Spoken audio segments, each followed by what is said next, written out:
대한민국의 대표를 선출하는 선거, 국민의 뜻이 소중한 한 표가 되어 결실을 맺기 때문에 매우 중요하다고 볼 수 있는데요.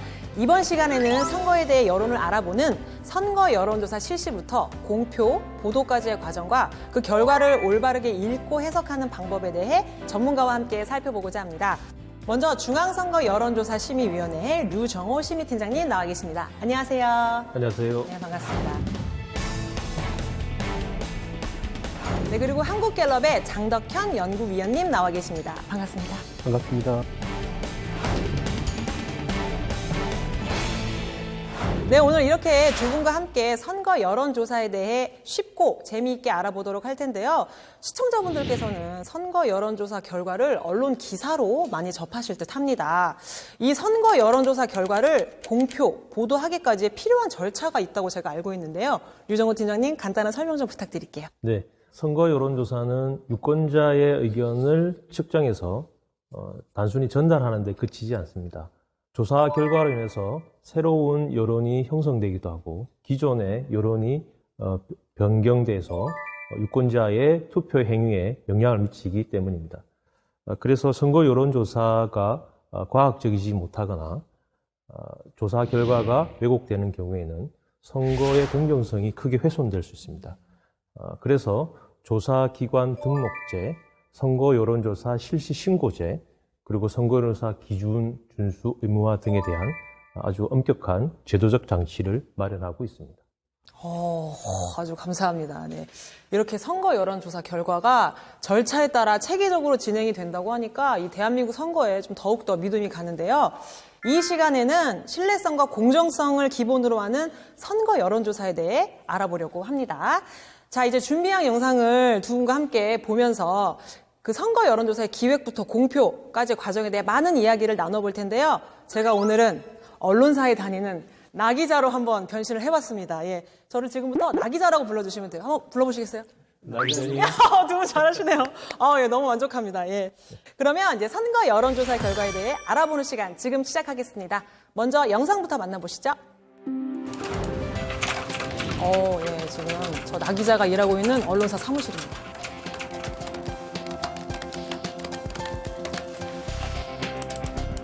바쁘다. 아유, 세상에.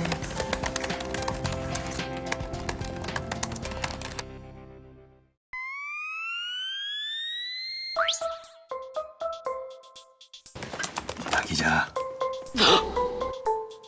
네? 지난번 회의 때 진행하기로 했던 선거 여론조사 의뢰했어? 맞다. 선거 여론조사. 안 그래도 지금 하려고 했습니다.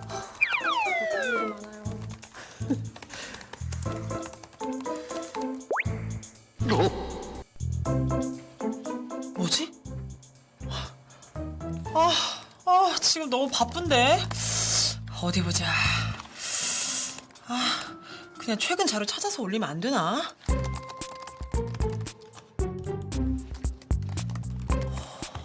잠깐만요.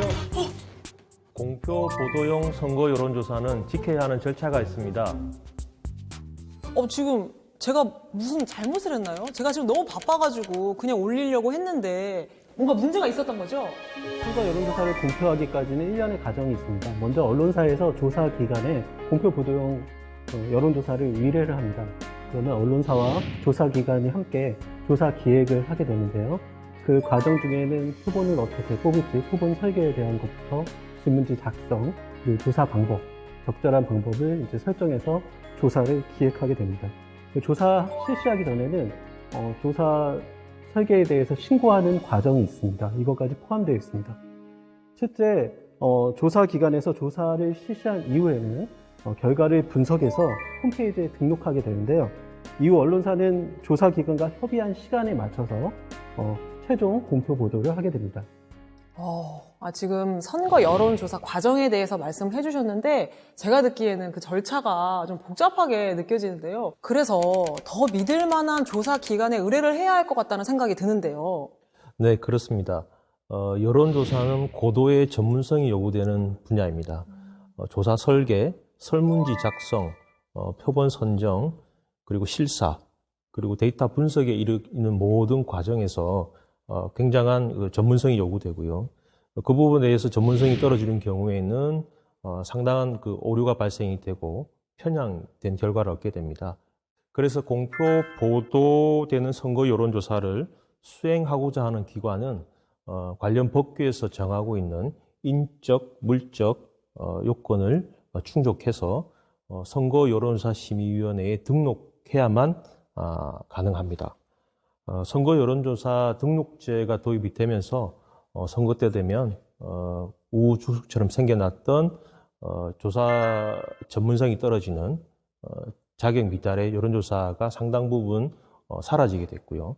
그러한 조사 기관들이 내놓는 엉터리 조사 결과로 인한 문제도 상당 부분 해소되고 있습니다.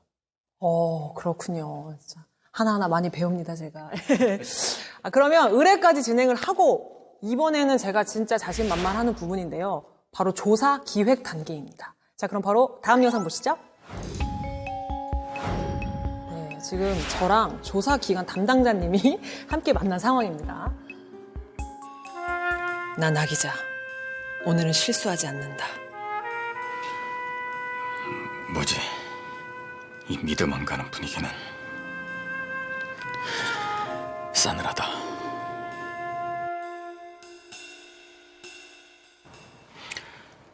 지난번 주신 의뢰는 잘 받았습니다. 네, 워낙 요건을 잘 갖추는 등록된 조사기관이어서 믿고 맡겼습니다. 그럼 시작해 볼까요? 그럴까요?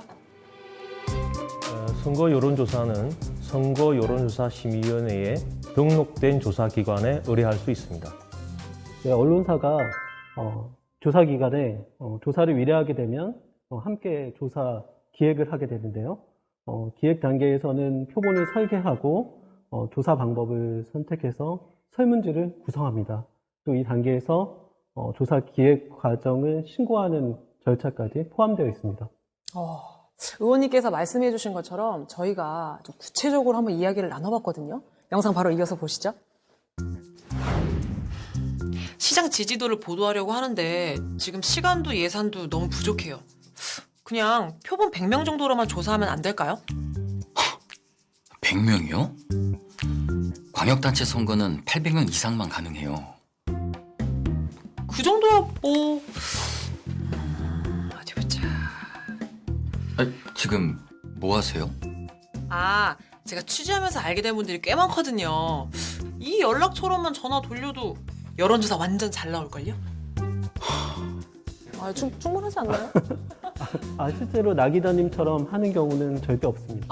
예. 네, 아는 분들만 이렇게 조사하게 되면 대표성 없는 표본이 구성되게 돼서 편향이 심하게 됩니다. 세상에나. 이제 나 기자님, 여론조사에 대해 제대로 알고 있긴 한 거예요? 여론조사에서 신뢰성이 얼마나 중요한데요.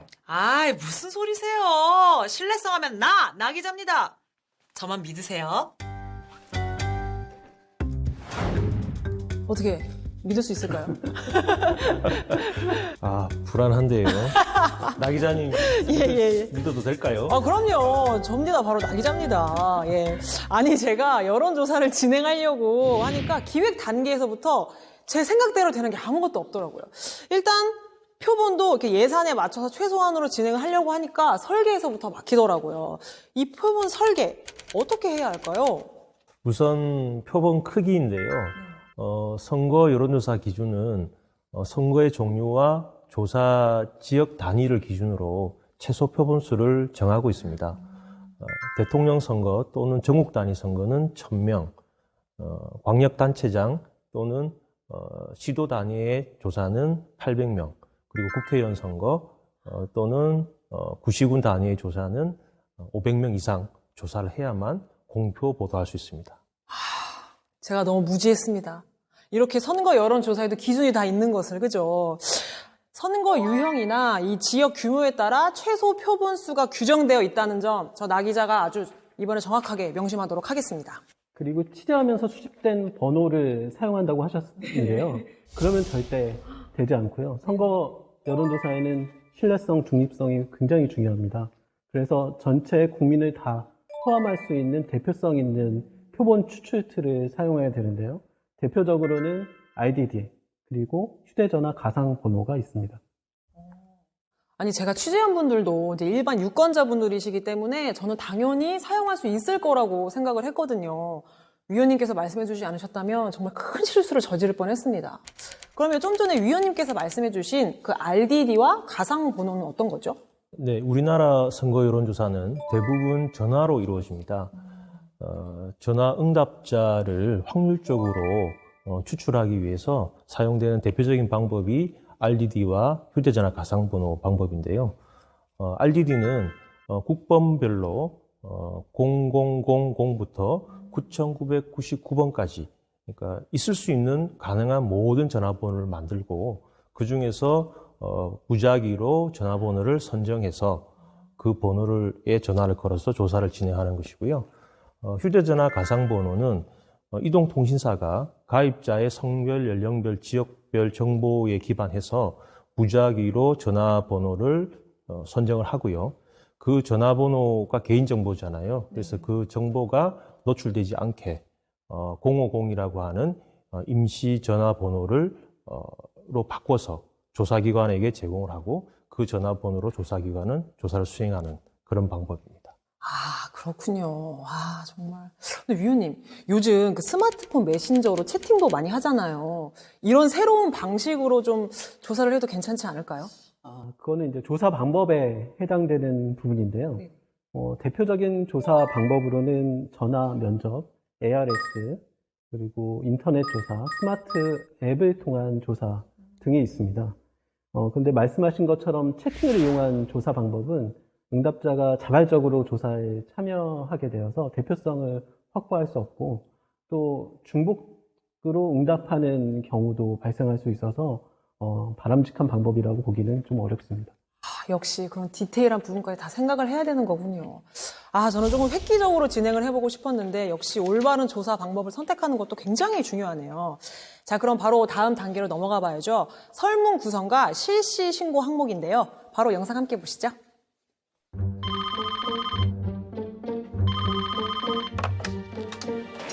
네, 언론사입니다. 뭐? 제보가 들어왔다고? 나 기자. 네? 저번 사건 있잖아. 제보자가 나타났대. 빨리 가봐. 뭐라고요? 잠깐만. 죄송해요. 갑자기 긴급 제보가 들어와서 가봐야 될 것 같아요. 조사 전날 다시 기획하면 안 될까요? 조사 전까지 변경할 수는 있는데 그 조사 실시 2일 전까지 죄송해요. 연락 드릴게요. 아니, 날 기자님, 아무리 바쁘셔도 지킬 건 지켜야죠. 예, 그래야죠. 세상에. 중요한 부분인데요. 선거 여론조사는 선거 여론조사 심의위원회에 조사를 실시하기 이틀 전에 신고하셔야만 조사를 하실 수 있습니다. 신고하시지 않으면 조사를 하실 수 없습니다. 그렇군요. 큰일 날 뻔했네요. 자, 이제 제가 취재를 마치고 이제 복귀하고 있는 상황입니다.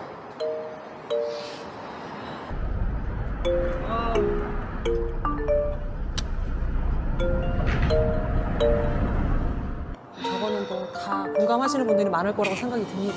제가 너무 힘들어요, 항상 이렇게. 나가는 게 많으니 돈이 모일 리가 없지.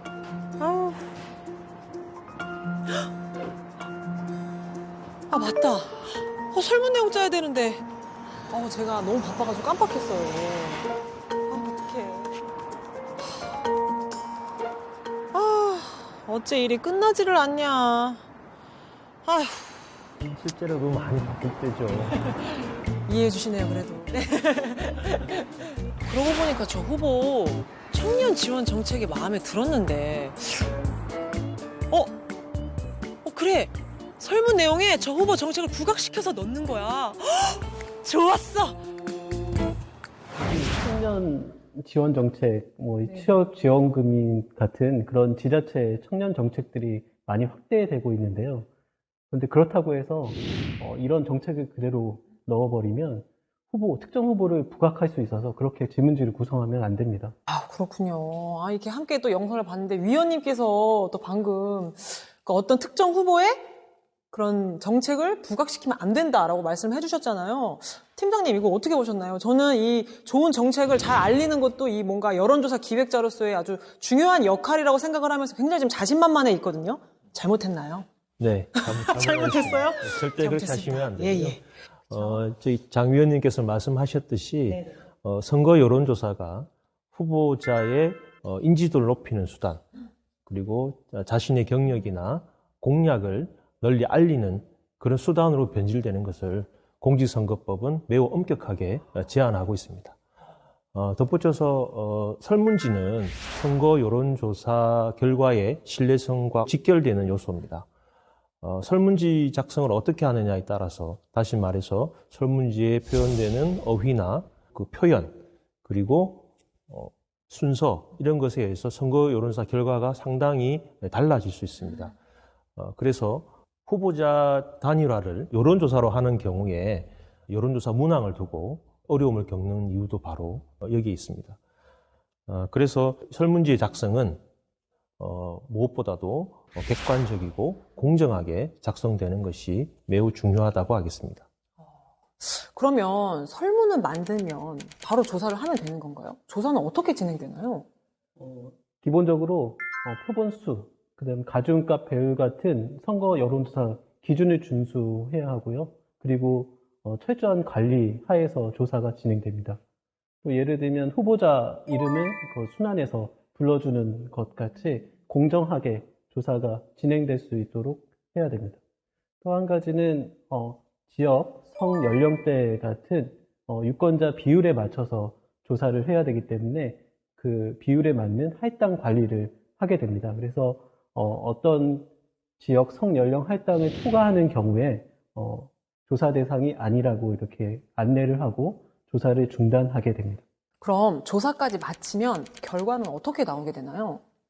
언론사가 조사 보도를 하기 전에 조사 기관에서 분석을 하게 되는데요. 기본적으로 유권자 인구 비율에 맞춰서 보정한 이후에 결과 분석 보고서를 작성합니다. 결과 보고서를 산출하면 중앙여론조사심의위원회 홈페이지에 이것을 등록하게 되어 있습니다. 아, 그러면 조사 기관에서 홈페이지까지 올리는 절차까지 이제 필요한 거네요. 그러면 이제 진짜 홈페이지에 등록까지 마친 후에 언론사에서 최종 공표 보도하기까지 어떻게 하는지 이번엔 제가 있는 사무실로 한번 가보실까요? 항상 저렇게 바빠요.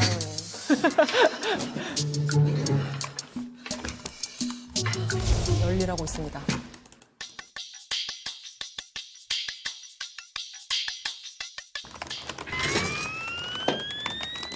나 기자, 아, 부장님! 왜 자꾸 이렇게 나타나세요? 아, 진짜. 나 기자. 밥 안 먹어? 저 지금 바빠요. 선거 여론조사 결과 나와서 지금 올려야 돼요. 나 기자님, 그 조사 기관하고 협의한 시간에 지금 올리시는 건가요? 보시죠. 에이, 먹고 해. 이거 다 먹고 살자고 하는 일인데. 안 됩니다. 언론인의 생명은 신속 보도. 저 나 기자입니다. 그래? 그럼 나 혼자 가지 뭐. 오늘 내가 쏠라고 했는데. 네? 쏘신다고요? 잠깐만 기다리세요. 이거 10분이면 합니다. 아니 5분이면 끝나요. 제가 지금 쏘신다고 그래가지고 마음이 조급해져가지고 막 빨리빨리 올리고 있거든요. 어떡하죠? 네, 조사 결과가 나왔다고 해서 빠르게 올리시는 것만으로는 안 됩니다. 언론사가 최초로 선거 여론조사 결과를 공표를 할 때에는 선거 여론조사 기준에서 정한 사항을 중앙선거여론조사심의위원회의 홈페이지에 등록을 하시고요. 조사기관과 협의된 시간에 공표를 하셔야 합니다.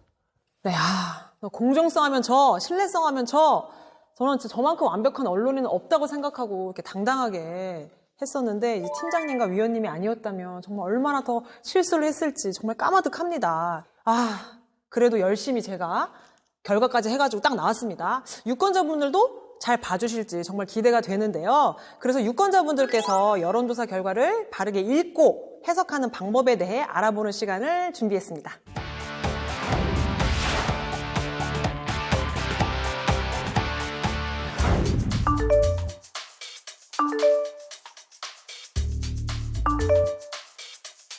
네, 마침 제 동생이 이번에 투표를 처음 하게 됐거든요. 그래서 제가 올린 기사를 바로 보내줬거든요.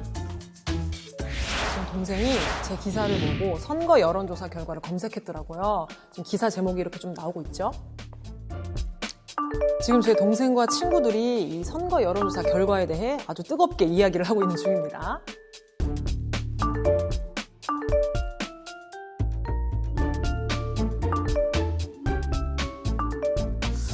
자, 이제 여기서 제 동생이 A 후보가 B 후보를 이겼다고 표현을 하고 있습니다. 근데 또 한 친구가 C 후보에 대해서 궁금해하고 있습니다.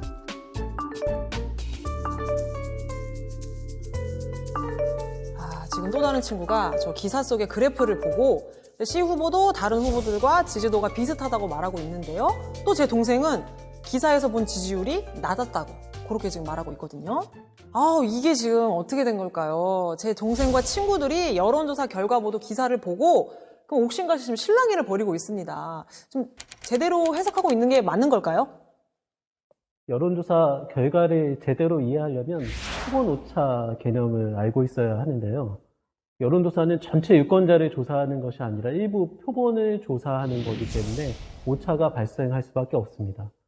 보통 지지도 50%에 95% 신뢰 수준의 플러스 마이너스 3%포인트 표본 오차가 있다라고 얘기하는 것은 동일한 조건에서 조사를 하더라도 47%부터 53% 결과가 나올 수 있다라는 얘기입니다.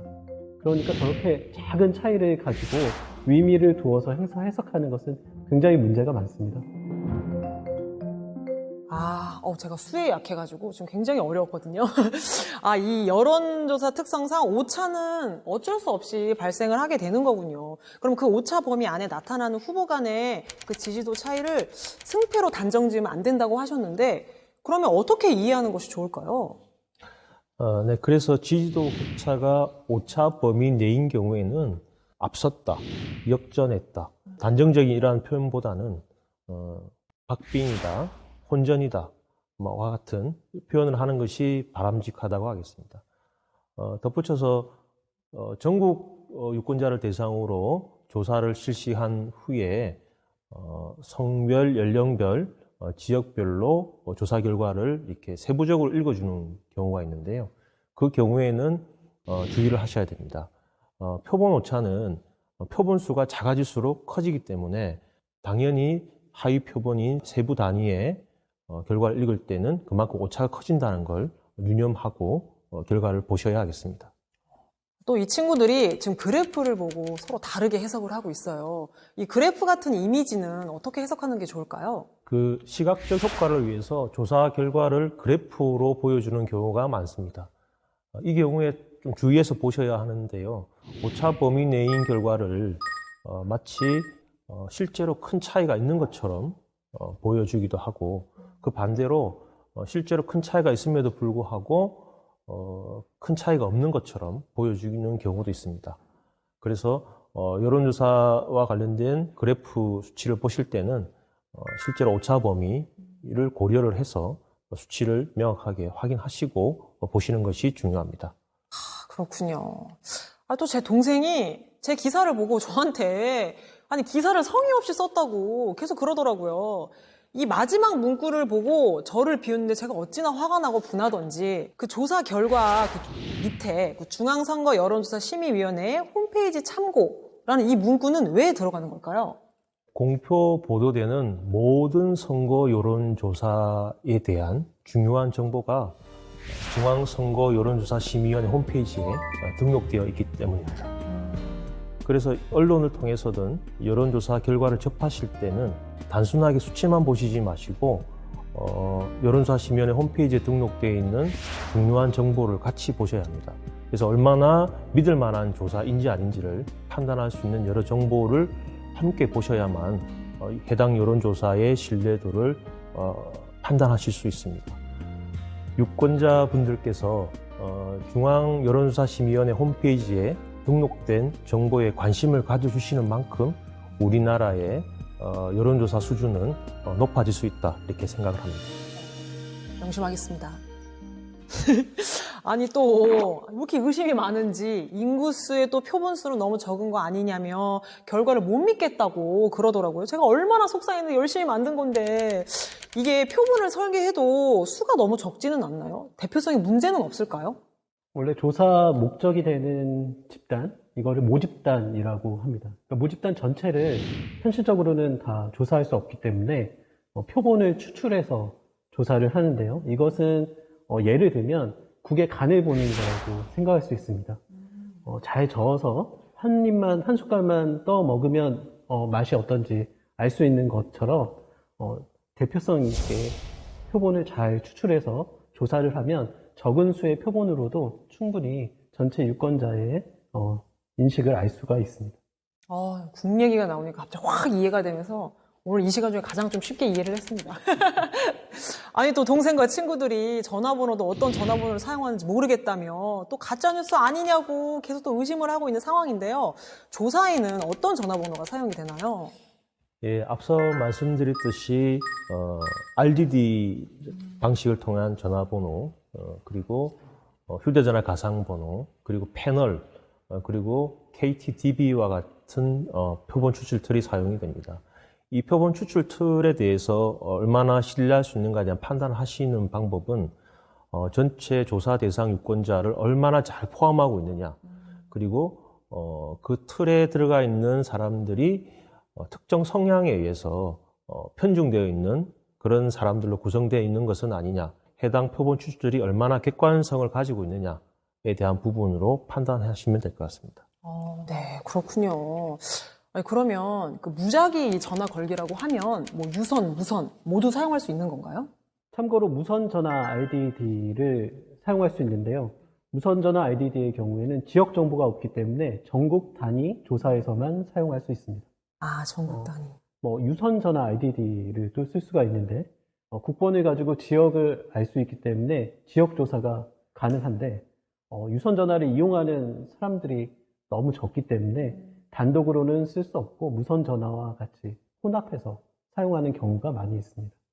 이 외에는 휴대전화 가상 번호라고 이동통신 회사에서 제공해서 사용할 수 있는 번호가 있는데 가상 번호에는 지역, 성, 연령, 특성을 포함하고 있기 때문에 효과적으로 전국조사와 지역조사 모두 조사할 수 있는 방법입니다.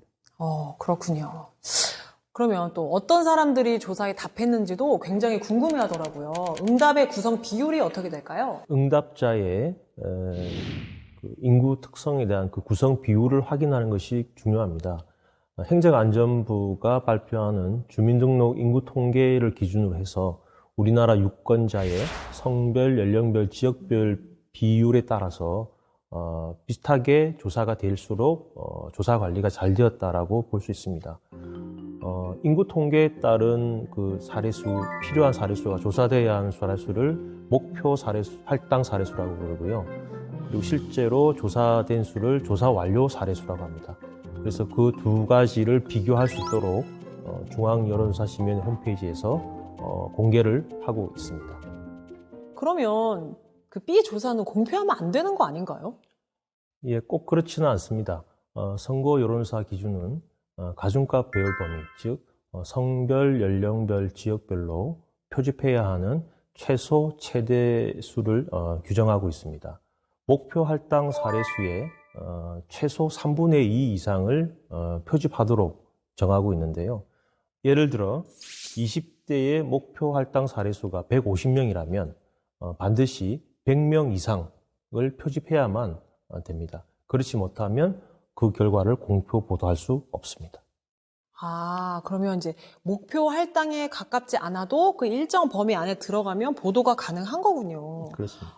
저는 또 처음부터 이거 다시 의뢰를 해야 하나 아주 그냥 심장이 쿵 하고 내려앉았거든요. 정말 다행입니다. 모든 선거 여론조사는 유권자 비율에 맞춰서 가중하고 보정한 이후에 결과가 공표되게 됩니다. 그래서 실제로 목표 할당 사례수와 실제 조사 완료 사례수가 조금 다르더라도 대부분 문제가 되지 않습니다.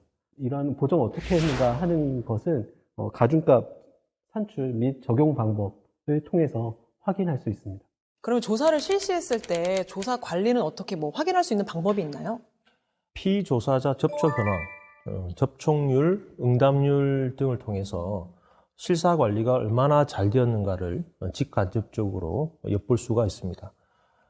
접촉률은 조사를 하기 위해서 전화를 걸고 그 전화 통화가 되도록 노력한 걸 보여주는 것이고요. 응답률은 통화가 된 분들이 중도에 포기하지 않고 끝까지 응답할 수 있도록 해서 최종 응답을 받아낸 비율을 얘기합니다.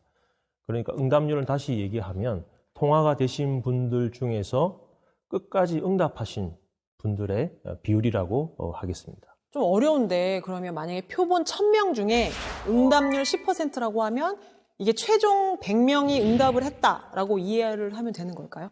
예. 뭐 그렇게 좀 잘못 알고 계시는 분들이 그래 또 잘못 알고 있군요. 예. 간혹 있으신데요. 네네. 말씀드렸듯이 통화를 해서 끝까지 응답하신 사람들의 비율이기 때문에 1000명 조사에서 10%의 응답률이라고 하면 실제로 통화되신 분들은 10,000명이고요. 그 10,000명 중에서 10,000명의 10%, 그러니까 1000명이 응답한 걸로 이해를 하셔야 됩니다. 그러니까 이게 표본의 10%가 응답을 했다라는 것이 아니라 통화가 연결된 대상자 중에서도 끝까지 응답을 해주신 분들의 비율을 말하는 거군요. 그럼 이게 응답률이 높게 나오는 게 쉽지 않을 것 같아요. 조사가 완료되기까지는 미리 선정된 조사 대상자에게 먼저 전화 연결이 돼야 되고, 연결이 된 다음에는 끝까지 이렇게 조사를 해야 되기 때문에 전체적인 관리가 굉장히 중요합니다.